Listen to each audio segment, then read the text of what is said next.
بعض دن بعض دنوں سے، بعض مہینے بعض مہینوں سے، اور بعض انسان بعض انسانوں سے زیادہ بابرکت ہیں، زیادہ نیک ہیں، ان میں فائدے زیادہ ہوتے ہیں۔ تو اسی طرح کا ایک بڑا پیارا مہینہ تشریف لا رہا ہے، اس کا نام ہے ذو الحجہ۔ ذو الحجہ کو ذو الحجہ کیوں کہتے ہیں کہ اس میں حج کیا جاتا ہے، یہ اس کے نام کی وجہ ہے۔ کتنا پیارا شعر میرے سامنے لکھا ہے، مقدس ہیں دیگر مہینے بھی لیکن نرالی ہیں حج کے مہینے کی باتیں۔ تو یہ بڑا بابرکت مہینہ ہے۔ اس مبارک مہینے کی ابتدائی 10 دن جو پہلا عشرہ ہے اس سے متعلق قرآن کریم میں آیا، اس صبح کی قسم اور 10 راتوں کی۔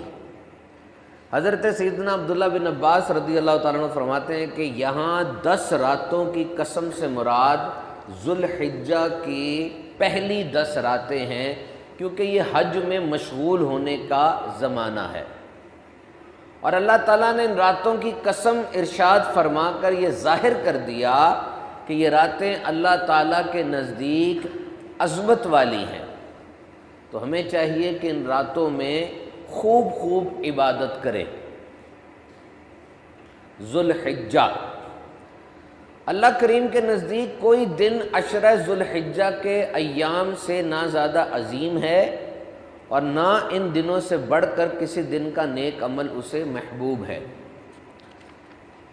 لہٰذا ان دنوں میں تحلیل یعنی لا الہ الا اللہ، تکبیر یعنی اللہ اکبر، اور تحمید یعنی الحمدللہ کی کثرت کرو۔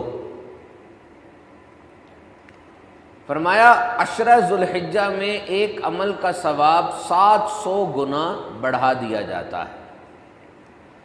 میرے آقا صلی اللہ علیہ وسلم عشرہ ذو الحجہ کے روزے نہیں چھوڑا کرتے تھے اور 9 روزے پابندی سے رکھتے۔ حضرت سیدنا سعید بن جبیر رضی اللہ تعالیٰ عنہ فرماتے ہیں ذو الحجہ کی پہلی 10 راتوں میں اپنے چراغ نہ بجھایا کرو، یعنی رات کی عبادت کیا کرو۔ آپ رحمۃ اللہ تعالیٰ علیہ کو عبادت بہت زیادہ پسند تھی، فرمایا کرتے اپنے خادموں کو اٹھایا کرو کہ سحری کریں اور یوم عرفہ کا روزہ رکھیں۔ حضرت سیدنا امام باقر رضی اللہ تعالیٰ عنہ عشرہ ذو الحجہ میں نفل نمازوں کے بعد بھی تکبیر پڑھتے تھے۔ تو یہ ذو الحجہ کا مہینہ ہے جو کہ انتہائی برکت والا اور انتہائی اہمیت والا مہینہ ہے۔ تو آپ سب ایک دفعہ نیت کر لیں کہ